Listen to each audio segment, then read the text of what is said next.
Hermanos, muy buenos días. Les damos la bienvenida al estudio de esta mañana. Agradecemos a Dios por la bendición más grande que es la vida.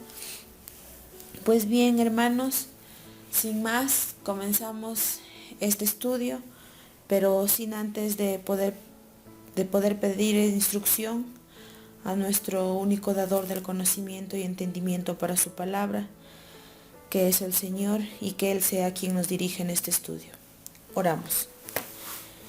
Padre Celestial, te damos gracias, Señor, porque siendo indignos y pecadores, nos prestas, Señor, de tu aliento y nos das la vida. Pedimos en esta mañana que tanto a nosotros que damos el estudio, Señor, como a mis hermanos, puedas derramar tu espíritu sobre ellos y sobre nosotros para poder tener el entendimiento y la comprensión de tu palabra. Señor, ayúdanos siempre a poder escudriñar de tus escrituras y compréndenos, Señor, si es que en algo fallamos. Te pido, Señor, todos estos favores en el bendito nombre de tu Hijo Jesús. Amén. Amén. Muy bien, hermanos, empezamos con el estudio. El título para hoy, jueves 13 de abril, comunicación a través del santuario. Seguimos hablando acerca de la comunicación. Ayer fue comunicación a través de los ángeles. Estábamos viendo el ministerio de los ángeles. Hoy nos toca ver la comunicación a través del santuario. En este caso es la comunicación a través del santuario que Dios pidió para el pueblo de Israel, el santuario que estuvo en el desierto. Lo conocemos como el santuario de Moisés, también se le dice. Se le mandó no a construir. Hay muchos que lo conocemos muy bien quizá, pero hay otros que aún no. Es considerado el plan de salvación también. En este caso vamos a hablar un poco acerca del santuario terrenal.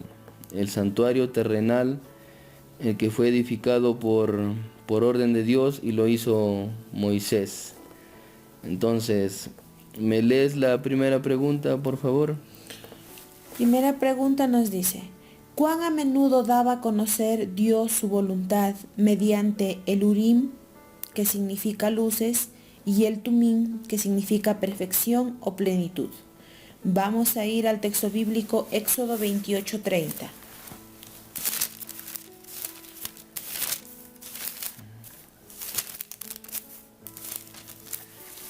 Éxodo 28:30.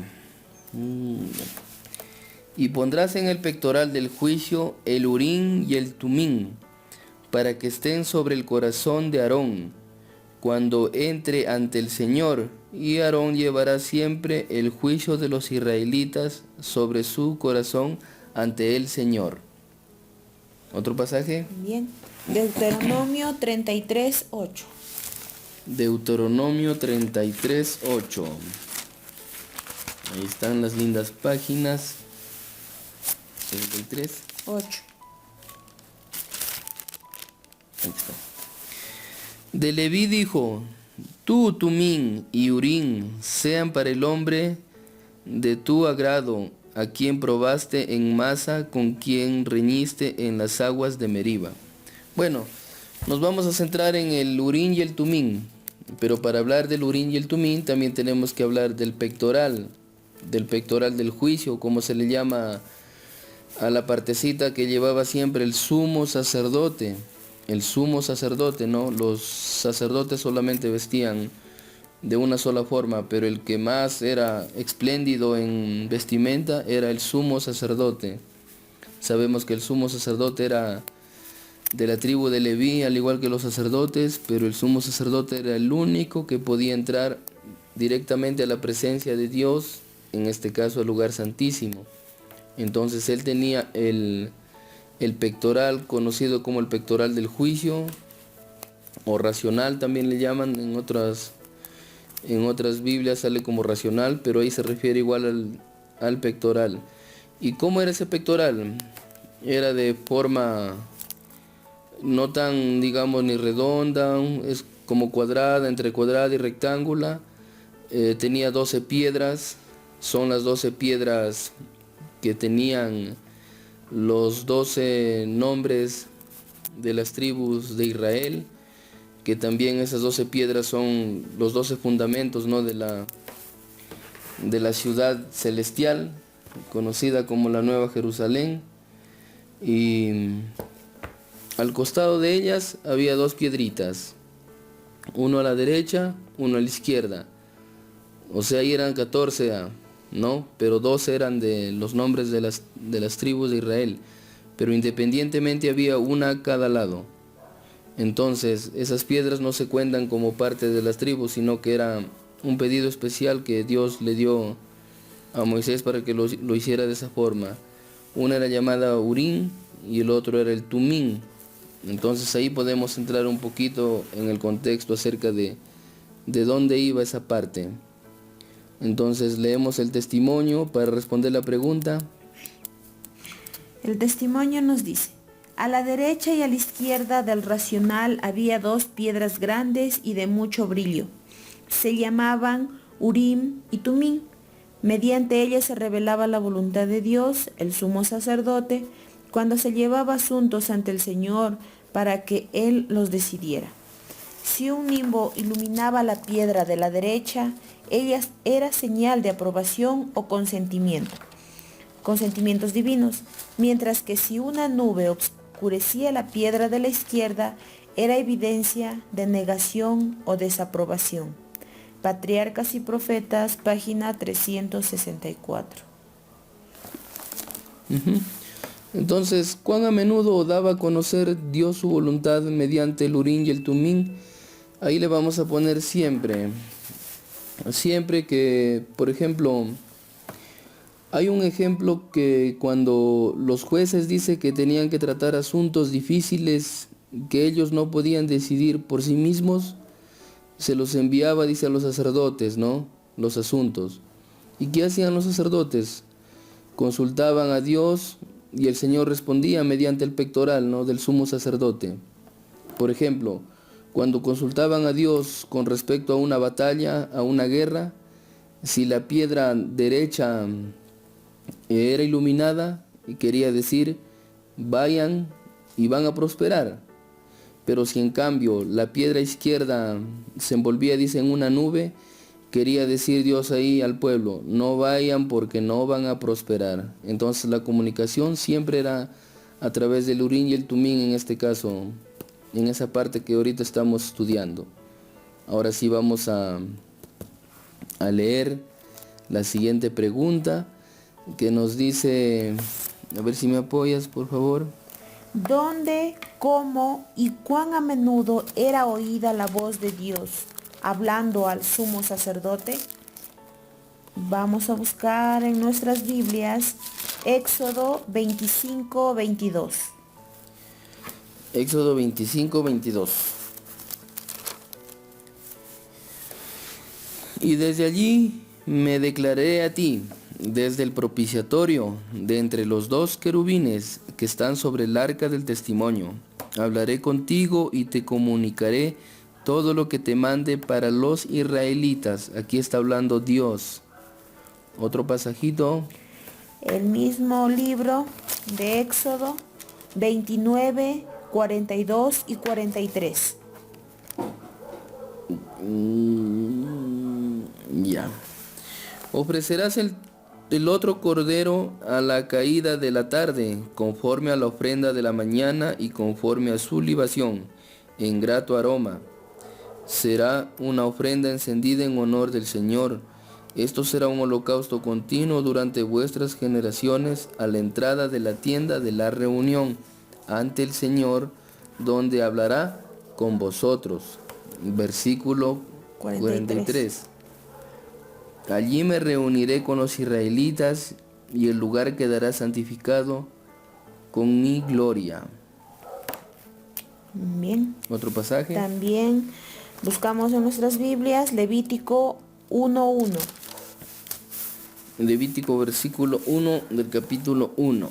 El Señor llamó a Moisés, habló con él desde la tienda de la reunión. Ahí está. Números 12:5. El libro de los Números, el versículo 5. Entonces el Señor descendió en la columna de nube, se puso a la entrada del santuario y llamó a Aarón y a María. Entonces estos ejemplos bíblicos nos dan a conocer de que cuán a menudo era oída, dice, la voz de Dios, ¿no? Hablando al pueblo. Vamos a leer un poco acerca del testimonio para poder complementar un poco más también. Cuando el sumo sacerdote entraba en el lugar santísimo una vez al año para ejercer su ministerio delante del arca en la abrumadora presencia de Dios, consultaba al Señor y éste a menudo respondía con voz audible. Cuando no lo hacía de viva voz, los sagrados rayos de su gloria descansaban sobre el querubín que se encontraba al lado derecho del arca, en señal de aprobación o favor. Si rechazaba el requerimiento, una nube envolvía el querubín de la izquierda. Ya. Entonces, para complementar un poco, no hemos terminado de leer todo el testimonio, solamente hemos hecho una pausa ahí para explicar de que la respuesta sería desde el tabernáculo, sobre el arca del pacto, en medio de los dos querubines. Esto era continuamente era la comunicación de Dios. Entonces, el arca de Dios, si ustedes se acuerdan, en el santuario estaba en lugar más oculto, tras del tercer velo, ¿no?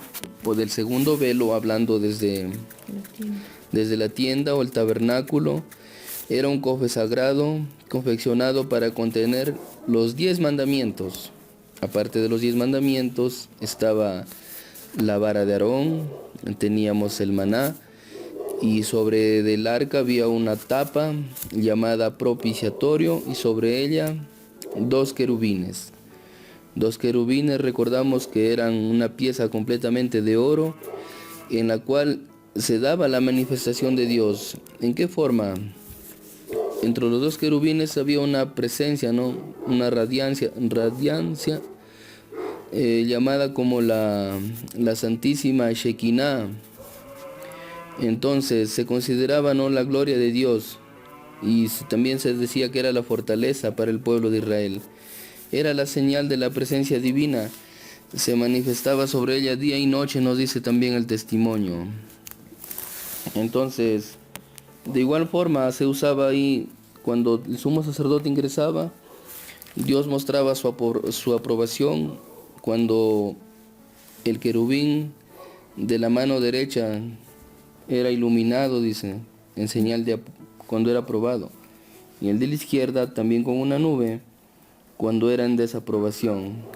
Entonces, ya la respuesta ya lo tenemos. Dios se comunicaba a través del tabernáculo, pero siempre se manifestaba su gloria sobre el arca del pacto. Ahí habló que el sumo sacerdote entraba una vez al año, eso era para el día del juicio, y ahí es como se llevaba a cabo, ¿no?, la expiación o la purificación del santuario. Al fin de la purificación, recordamos que el pueblo quedaba contento, ¿no?, porque el santuario quedaba limpio y venía a celebrarse una fiesta más. Entonces esa sería la respuesta. Y algo más que agregar por ahí, quizás, a ver, ya hemos leído esto de aquí y ya está bien. Entonces ahora vamos a seguir leyendo los testimonios. Ahí hay 2 pequeños ejemplos, me parece. A ver. Dice: 4 ángeles del cielo acompañaban siempre el arca de Dios en todas sus peregrinaciones, para protegerla de cualquier peligro y para cumplir toda misión que se le requiera en relación con ella.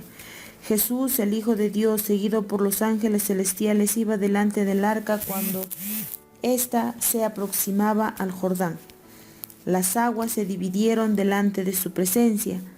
Cristo y los ángeles permanecieron junto al arca y los sacerdotes en el lecho del río hasta que todo Israel cruzó el Jordán. Cristo y los ángeles acompañaron el arca cuando ésta giraba en torno de Jericó, y finalmente derribaron sus macizos muros y entregaron la ciudad en manos de Israel.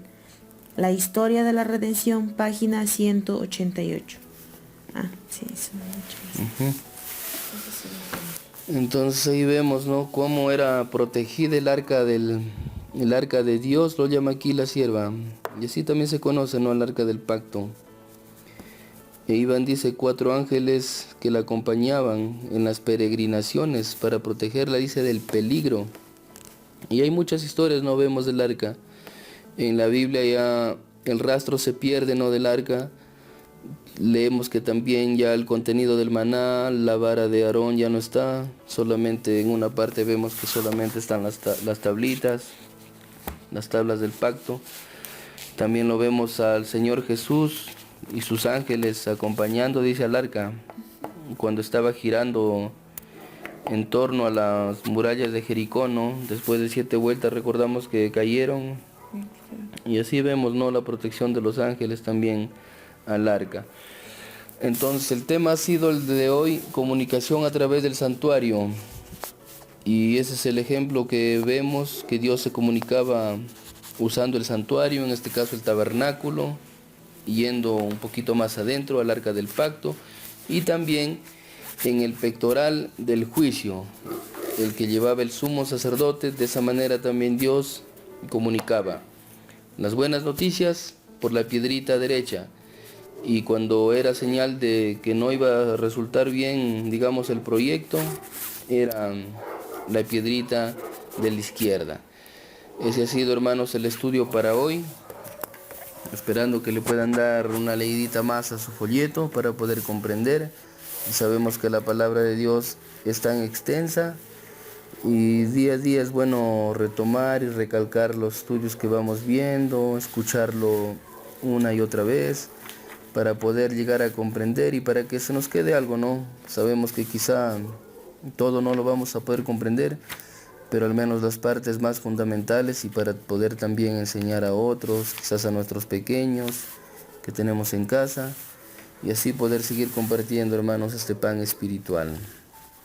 Nos despedimos, se despide este pequeño ministerio, y agradeciendo también a los soldados de Jesús por darnos parte en esta labor que es para la honra y gloria de nuestro Dios. Amén.